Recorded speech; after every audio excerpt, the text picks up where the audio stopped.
Hi everyone, it's Evan Shinners here, excited to look at some Bach with you. Today we're going to be looking at the first Prelude and Fugue from a work known as the Well-Tempered Clavier.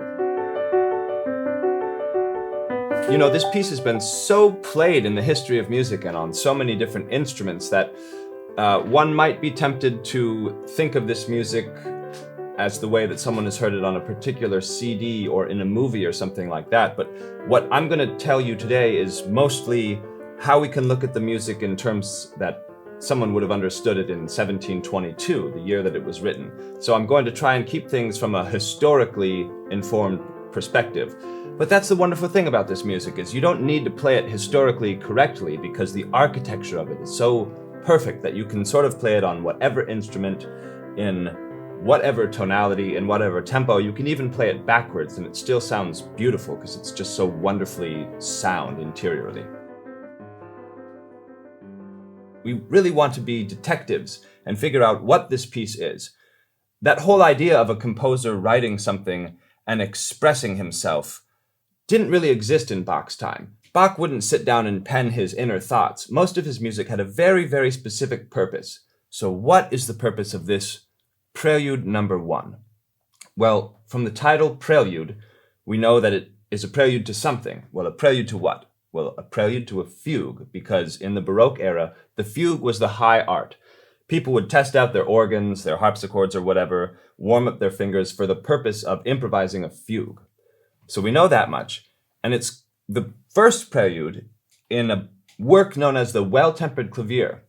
But not only the Well-Tempered Clavier, as Bach calls it, he says the Well-Tempered Clavier, or preludes and fugues through all tones and semitones. And I'll show you the front piece of this work.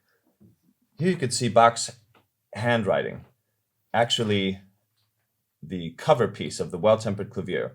And over here, it's sort of printed out exactly what he says. He says the Well-Tempered Clavier, or preludes and fugues through all the tones and the semitones, those that have the major third, and also those that have the minor third.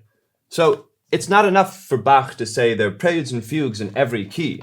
He has to define exactly what that means. Through every tone and every semitone. Those keys with the major third, as well as those keys with the minor third.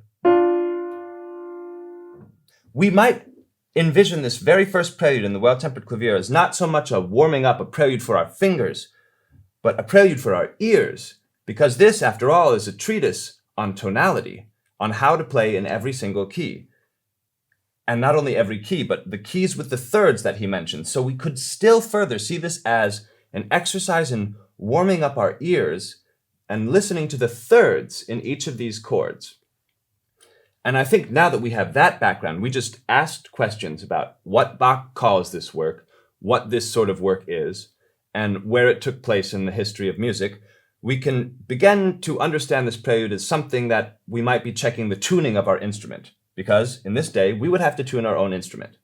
So with all of this in mind, now we can approach this work in a tempo that's sort of like listening to the tunings of each chord. We're playing in about that tempo because if we played it any slower,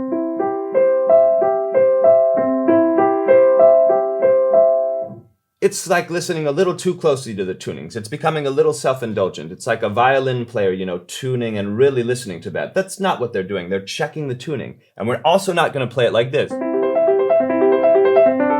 because that's simply too fast to hear the resonance of each chord. So this prelude, if we're thinking about it as a tuning exercise at the beginning of this giant treatise on harmony, we might play it in this tempo.